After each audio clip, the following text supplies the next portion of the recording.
AITA for blurting out my cancer diagnosis right after my brother and his wife announced their pregnancy at family dinner. Now they're saying I stole their spotlight and the whole family's divided over it. I'm 30F and have a close but sometimes tense relationship with my brother, Jake, 32M, and his wife, Sarah, 31F. We've always been a tight-knit family. Growing up, we shared holidays at our parents' house in the countryside, with traditions like summer barbecues where we'd grill burgers and play yard games, and winter game nights huddled around the table with hot cocoa and cards. Those times made us feel connected, even if Jake and I bickered like typical siblings over who got the last cookie or the remote. I work as a librarian in the city, organizing community events like book clubs and kids reading programs that keep me busy with stacks of novels and event flyers. Jake is an engineer at a firm downtown, dealing with blueprints and client meetings, and Sarah teaches yoga classes part-time at a local studio, leading sessions on mats with calming music. They got married 3 years ago in a small ceremony at a park we all attended, with me as a bridesmaid helping with decorations and toasts. I've been the supportive sister ever since, pitching in with their home renovations like painting walls or assembling furniture, and pet-sitting their energetic golden retriever when they travel. Last weekend, at a family dinner my parents hosted in their backyard, complete with grilled steaks, fresh salads from the garden, and everyone's favorite sides, Jake and Sarah stood up after dessert to share their news. They announced they're expecting their first child, due in 6 months, passing around a sonogram photo. Everyone cheered, hugs went around the table, and my mom started crying happy tears, already talking about knitting baby blankets. But right after the excitement died down a bit, I shared my own news. I was recently diagnosed with breast cancer, stage 2, after a routine checkup turned into mammograms and biopsies last month. The room went silent. My parents looked devastated, their faces paling as they processed it, and Sarah accused me of stealing their thunder on purpose, her voice sharp. Jake jumped in, saying it was selfish timing and that I could have waited until the next day. The dinner ended awkwardly, with people picking at leftovers and leaving early, mumbling goodbyes. Now, family texts are blowing up. Some relatives say NTA because health comes first, and you can't plan these things, while others think I should have waited to let them have their moment. I'm starting chemo soon, with appointments lined up and a treatment plan from my oncologist, and this added stress isn't helping my anxiety. The house felt heavy that night as I drove home, with me second-guessing every word and wondering if I really did ruin their joy. AITA, how do I fix the rift while dealing with my own battle? I've been lying awake, staring at the ceiling, thinking about how the evening went from celebration to tension so fast. Update 1. Thanks for the mixed judgments.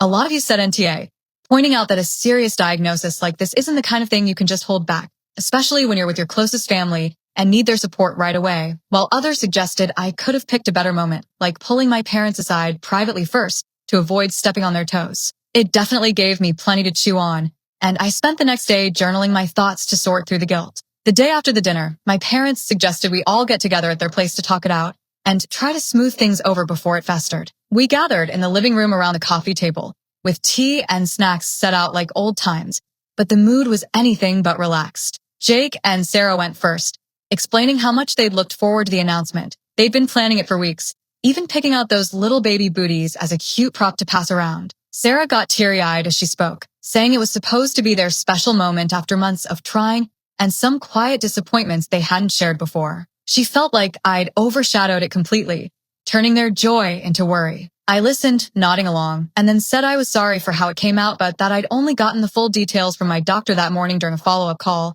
the staging, the treatment options, all of it, and I was scared out of my mind. I just needed to tell my family right then for some immediate support, hugs, or even just words of encouragement. My dad backed me up without hesitation, pulling me into a side hug and saying nothing matters more than health and that we'd get through it together. But my mom was stuck in the middle, admitting she was thrilled about finally becoming a grandma, but now couldn't stop worrying about me, her voice cracking as she spoke. Jake eased up a little during the talk, offering to drive me to my appointments if I needed a ride since he works nearby, but Sarah wasn't ready to let it go. She stepped outside for some air, saying she needed space, and later sent a text to the group saying I always find a way to make everything about me, even big family milestones. Word spread to extended family quickly through calls and messages. An aunt rang me up to check in and said she was fully in my corner, sharing her own story of a health scare, while a cousin texted that it was insensitive not to let Jake and Sarah have their night without turning it into something else. I had my first chemo session yesterday at the clinic, sitting in that chair for hours with a 4-drip, and it left me wiped out with nausea and a headache that lingered all evening. Work put me on leave to recover, which I'm grateful for, But the family group chat is a weird mix of check-ins about my treatment side effects and awkward silences around the pregnancy talk. Like no one knows how to balance both. Friends from outside the family are telling me to focus on getting better and not dwell on the drama, but the guilt keeps creeping in during quiet moments. Maybe I should have bitten my tongue for a few hours and called everyone the next day. My apartment has felt extra quiet since, with me spending afternoons curled up on the couch, trying to rest and watch light TV shows to distract myself from the nausea. Update 2. Reddit. Your encouragement to communicate openly and explore any underlying family issues really pushed me to have some tougher, more honest conversations that I probably wouldn't have initiated otherwise. A couple of days after the meeting, I decided to call Jake one-on-one while he was on his lunch break at work, figuring it might be easier without everyone else around. We talked for almost an hour on the phone, starting with small talk about his job before diving in. He opened up about how the pregnancy has been such a big deal for them after some fertility struggles they hadn't shared with a family. Months of tests, doctor visits, and disappointments that left them both emotional. He said announcing it at dinner felt like a real win after all that, and my news hitting right after made it feel like the happiness got pushed aside. I got where he was coming from and apologized again for the timing, explaining that I hadn't meant to diminish their moment. I was just overwhelmed. But I also shared more about my diagnosis process. The initial lump I found during a self-exam, the waiting for biopsy results that felt endless, the fear of it spreading to other areas, and how I hadn't told anyone yet because I was still processing it alone, not wanting to worry people until I had facts. He listened quietly and admitted he'd been stressed too from work and the baby prep, which made him snap at dinner without thinking. Sarah joined the call toward the end when she got home, and things got a bit raw but productive. She said she's been dealing with pregnancy hormones that amplify everything, and she felt like my timing was a slap in the face, especially since she's always seen me as the golden child in the family who gets all the attention. That caught me off guard. I asked what she meant by that, and she brought up old stuff from our childhood, like how our parents paid for my college tuition in full but made Jake take out loans for part of his, or how I got more praise growing up as the smart one with good grades while he struggled and felt overlooked. Jake jumped in to defend her, saying it's not about jealousy but built-up feelings, and it opened a can of worms I didn't know was there. We agreed to table the deeper stuff for another time and focus on practical support for now. They even sent over some freezer meals like casseroles and soups for my chemo days, which was a nice gesture. My parents heard about the call from Jake and rang me separately that evening. Mom confessed she feels guilty for any unintentional favoritism in the past, like pushing me toward extracurriculars more than him, and Dad said he's proud of both of us, but wishes we'd talked about this sooner. Treatment's ramping up with my second chemo round. The side effects are hitting harder, like hair starting to thin and constant fatigue that makes simple tasks exhausting. Work friends dropped off books, teas, and care packages to help, which lifted my spirits. But family dinners are on hold for now to avoid more awkwardness. The chat group's gotten a bit calmer, with Sarah sharing ultrasound pics and me updating on doctor visits and how I'm managing symptoms. It's progress, but those old resentments bubbling up make me wonder if this is just scratching the surface of bigger family dynamics. Update 3. After that revealing call in Update 2, some old family patterns started coming to light in ways I hadn't expected, leading to more structured talks. My mom suggested we try a group therapy session over video to keep things neutral, since everyone's scattered across town, and we all agreed to give it a shot with a counselor she found through a recommendation. We scheduled the first one for the following evening, logging in from our respective homes with laptops and notes. During the session, Sarah shared more about feeling like an outsider in the family dynamic. She said Jake often talks about how I was the successful sibling with a steady job and independence, and it built up resentment over time, especially now with the baby on the way and her wanting to feel equally valued. Jake nodded along, admitting he'd felt overshadowed growing up, like when I got straight A's and awards at school, leading to constant comparisons from our parents that made him feel like he had to work twice as hard for recognition. I was stunned hearing it laid out like that. I'd always thought we were equals, with our sibling rivalry just normal stuff, but listening made me see things from their side and reflect on my own blind spots. The counselor encouraged us to keep sharing without interrupting, and that's when Dad dropped a surprise into the conversation. He revealed that years ago, when we were kids, he and Mom had gone through a rough patch with money troubles after he lost his job for a few months, and they favored me with things like extra tutoring or activities because they worried I'd fall behind.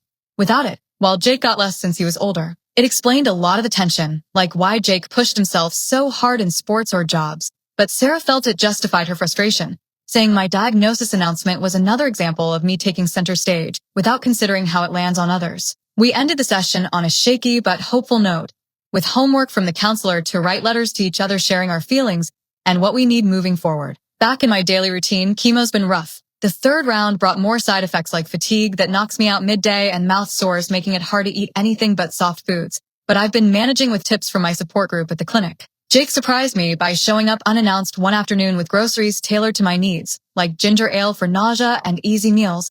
And we talked for a bit on my couch about lighter stuff like baby names to ease the heaviness. Sarah followed up with a handwritten card apologizing for her initial reaction at dinner, saying pregnancy stress and hormones played a bigger part than she realized, and she's open to more talks. Extended family got involved too. Our grandma called each of us separately, reminding us that life's too short for grudges, especially with a new baby coming and my health on the line. And she shared stories from her own sibling rivalries to lighten the mood. Work extended my leave another week, giving me time to rest, and I've been reading more escapist books to pass the hours. The revelations have shifted things for the better. We're communicating more openly now, but it's clear those old hurts run deep and will take time to unpack. Another therapy session is booked for next week. Maybe it'll help us all find some common ground and move forward as a stronger unit. Update 4. For months since that awkward family dinner where everything spilled out, our situation has shifted in ways that feel more balanced and connected, though it took consistent effort from everyone. We kept up with the group therapy for a couple more sessions after the first, and it really helped unpack those long-buried resentments. Jake and I had a few one-on-one calls to talk through our sibling dynamic, with him admitting he projected some of his insecurities onto me over the years, and I owned up to not noticing how my achievements, like getting scholarships or promotions, affected him emotionally. Sarah and I arranged a private chat over coffee at a quiet cafe near her studio, where she shared her fears about becoming a mom and feeling like she had to prove herself in the family to fit in. We bonded over it, swapping stories about our own anxieties, and she's been checking in weekly during my treatments with texts or quick calls. My cancer journey has had its ups and downs. I finished the chemo rounds last month, moved on to radiation sessions at the clinic 3 times a week, and my latest scans show the treatments responding well with the tumor shrinking, though the fatigue lingers, and I've had to adjust to wearing scarves for hair loss. The family rallied in small but meaningful ways. My parents visited often with home-cooked meals and help around the apartment. Jake drove me to several appointments and waited with coffee, and Sarah even joined one of my support group meetings virtually to learn more about how to help, which meant a lot. Their baby arrived healthy 2 weeks ago, a little boy with Jake's eyes, and we all celebrated first via a group video call where they showed him off from the hospital, then a small gathering at their place a few days later where I got to hold him and feel that new baby warmth. No drama, just genuine joy and photos for the family album. It felt like a fresh start, with everyone making an effort to balance the excitement and my recovery. Work welcomed me back part-time with flexible hours so I can ease in,